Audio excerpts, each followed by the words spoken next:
Hi, welcome to Tea Time at the Movies. I'm your host, Tea Time. Got a great show for you guys today. We got 3 movies for you. Let's get that banner up. Welcome to the show. We got The Roses, Caught Stealing, and The Toxic Avenger Unrated. So kind of different, 3 quite different movies here. Let's get into it. One note here, new trailers, 27-minute trailer packs on AMC movies, and there are some new trailers because some of these other ones that have been on everything coming out. There's a Daniel Day movie coming out. Daniel Day-Lewis, he's back. Looks like his son wrote a movie or something that is directing it. And it's set in the woods. He goes out in the woods for years, just kind of like in real life. And then his brother comes searching for him, I guess. I don't know. Looks all right. I don't know. I'll see it. Exciting. But let's get right to it for you guys. The reviews here. Let's get it. The Roses first up here. The Roses rated R, an hour 45 minutes, not too long. It was actually good length for the movie. Directed by Jay Roach. Some of the he's known for in the past year. I wrote down Bombshell, Trumbo, The Campaign, Dinner for Schmucks. He did the Austin Power movies and Meet the Parents. So quite an array, but comedy. This was a dark comedy, drama, dark comedy. It was written by Tony McNamara. He wrote The Poor Things, The Favorite, and Cruella. Why isn't that actress in this one? I can't remember her name right now. The redhead. She was in all those. I guess this was based also on a book by Warren Adler. Excuse me, but I don't know. I didn't read it. Kind of felt novelly. The plot, you see the plot, but if not, it follows the love life story of Theo and Ivy Rose. Like I said, through the ups and downs of their marriage. This is what, like I said, a dark comedy. This was a T-Go-C, which you guys know right now, T-Go-C. I enjoyed this a lot. The trailer doesn't do this one justice. It's a little different kind of movie than the trailer shows. Trailer just shows a lot of the fighting, but there's a lot of love in this movie between the two. Main cast members right here. Olivia Colman plays Ivy Rose. Benedict Cumberbatch plays Theo. Oh boy, Theo representation. Theo Rose. Love to see it. It's mostly them in the movie, but there are other cast members. Some of their friends include Andy Samberg, who plays Barry, who's married to Kate McKinnon. Named Amy in this story. They're pretty funny. Some of the other ones, Nikuti Gatwa plays Jeffrey, and Samantha Manny plays Jane. They are co-workers of Olivia Colman at her restaurant. Some of the other characters, Zoe Chow plays Sally, and Jamie Demetrio, I say it, who cares, plays Rory. You recognize them. They're friends, I believe, or I think Zoe Chow is like a architect along with Theo Rose. And Allison Janney is in it. She plays the lawyer eventually, as you know, in the channel. Divorce lawyer. But this was a good movie. Like I said, T-Go-C, enjoyable. There were some fun opening credits, a little cartoon. They're getting better with the credits now, opening credits. They're not so bland anymore.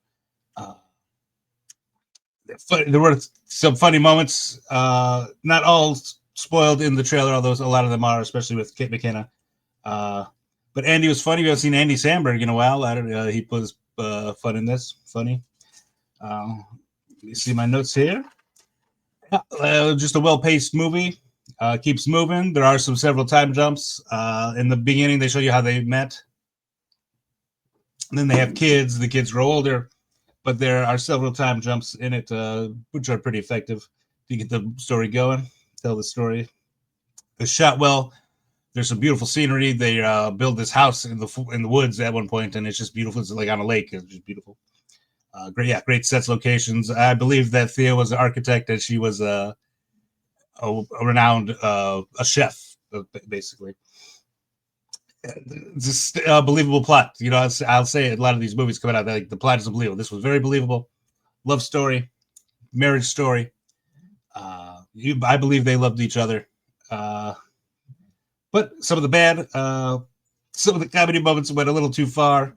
especially the dinner table near the end. You see it in the trailer, but yeah, some of the not everybody needs to be the most hilarious line ever delivered. At the, just you can be a side character and not have the most creepiest, sex line in the movie. But some of the other stuff I found funny. McKidd I found funny.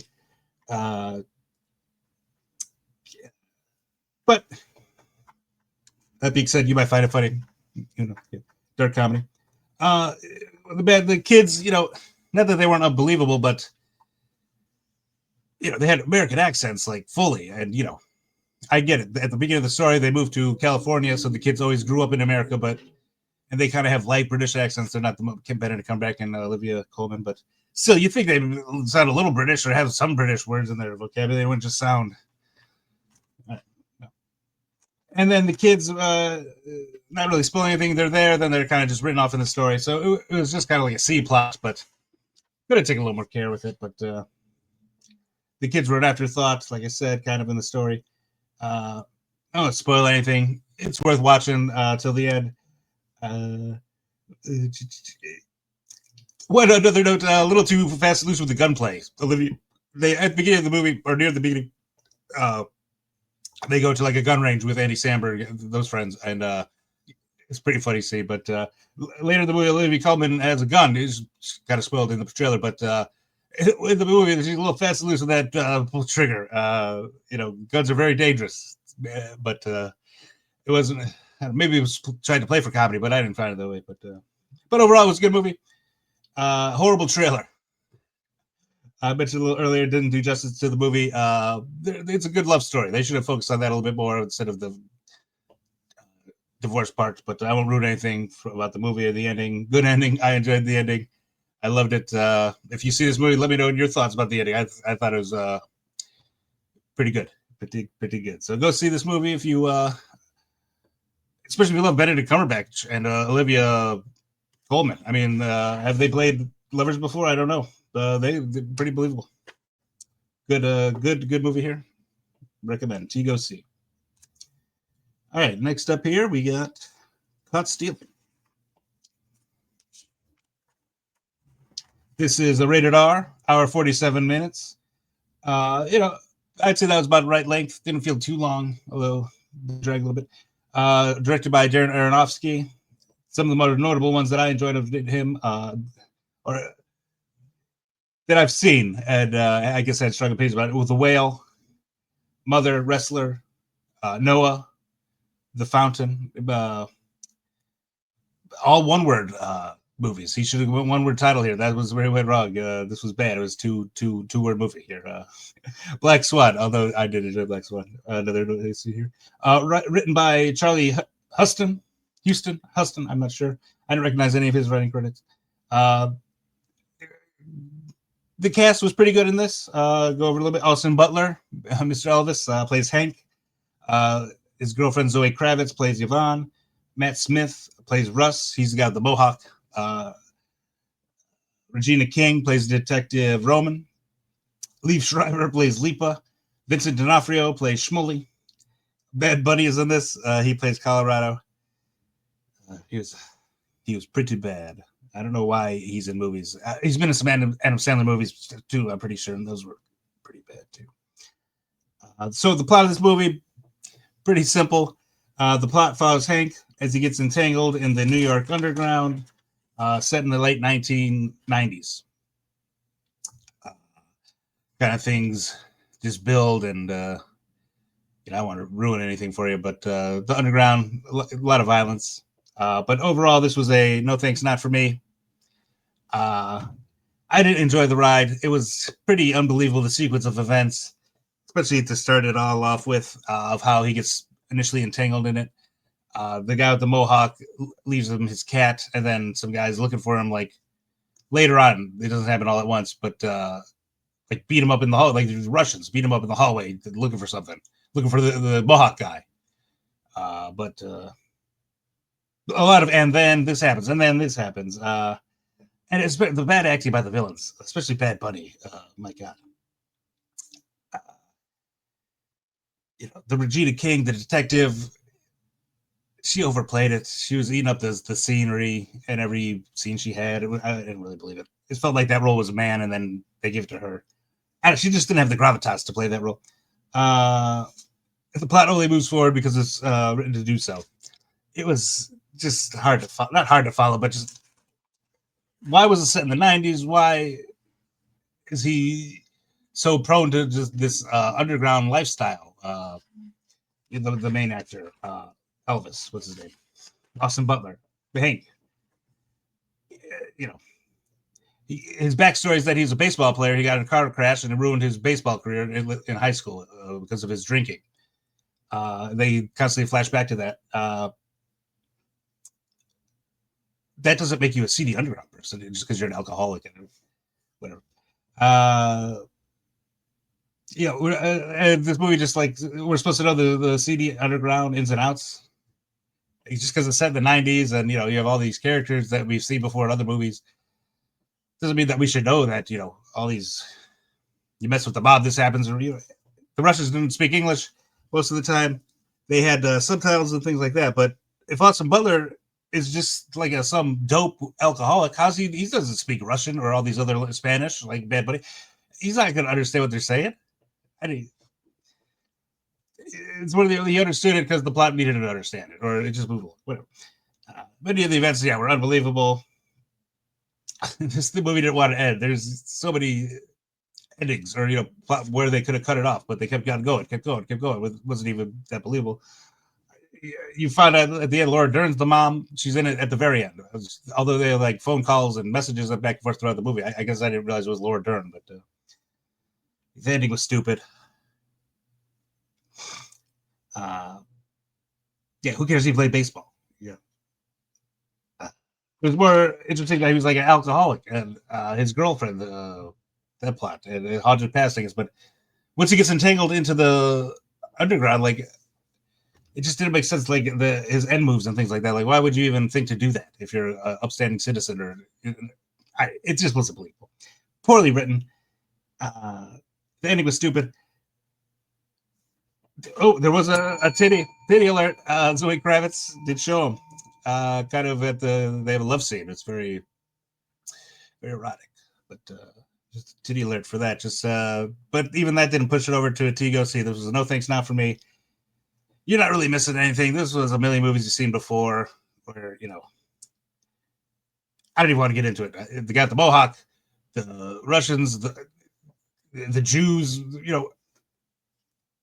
I gotta spoil this. Okay, so at the end, they're the Jewish guys. They're killing people, this and that. I think that breaks Hasidic law or Jewish law. So why are they so worried about all the other rules on a Sabbath? Like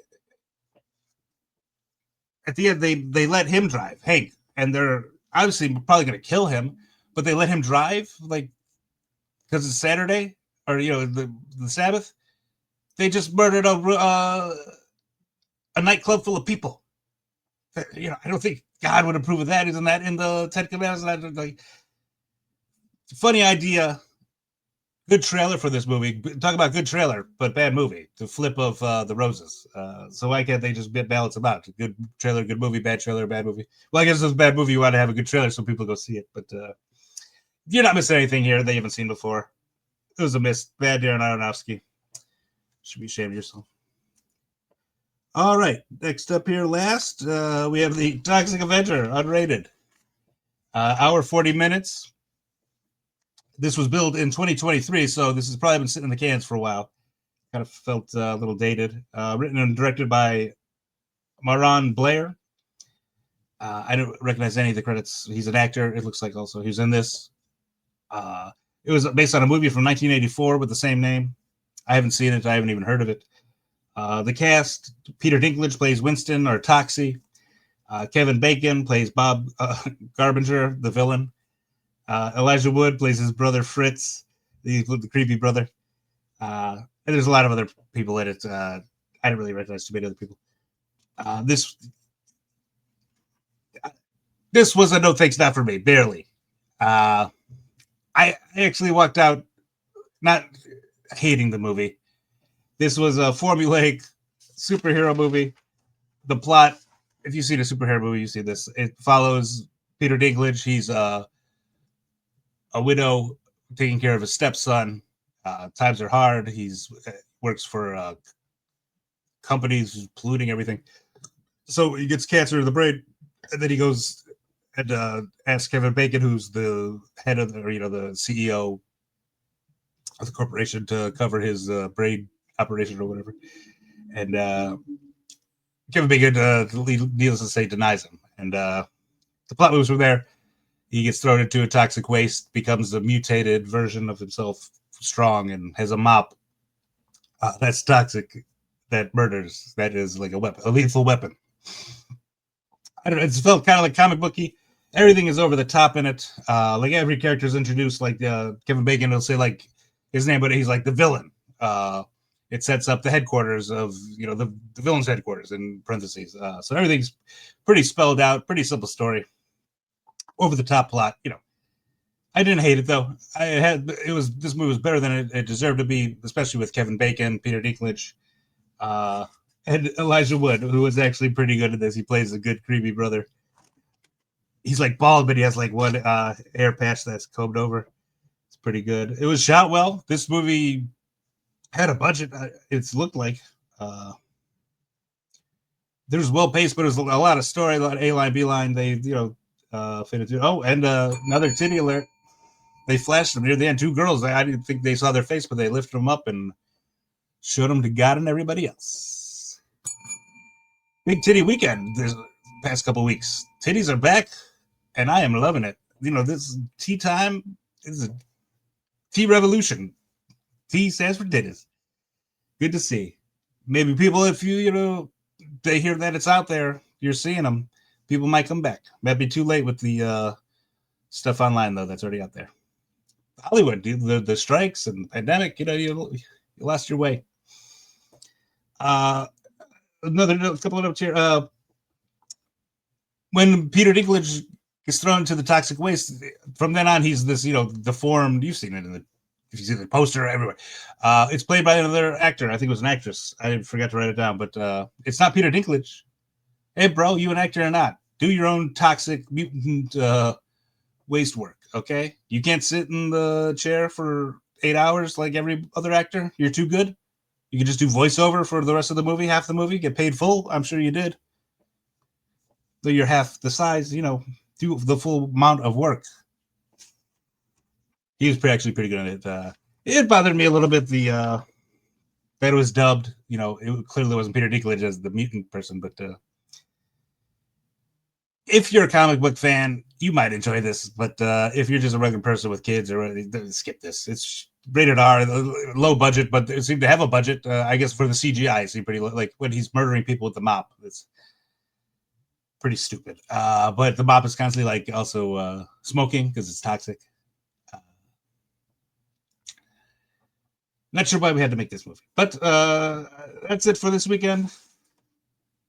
It looked like there's also some sort of Prince concert that came out in IMAX. Tried to see it, but everything came out on Thursday, so I didn't. I can only see so many movies in one day. So, Toxic Avenger yesterday.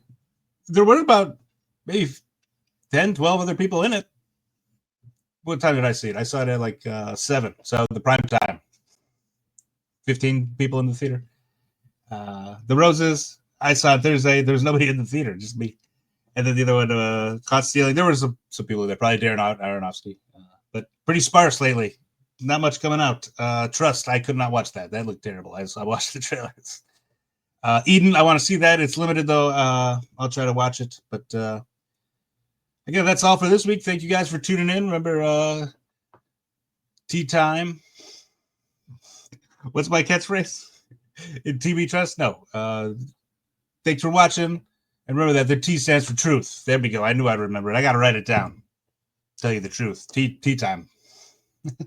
See you guys next time. Thanks for tuning in. Thanks for subscribing, my 3 subscribers. All right. See you next time.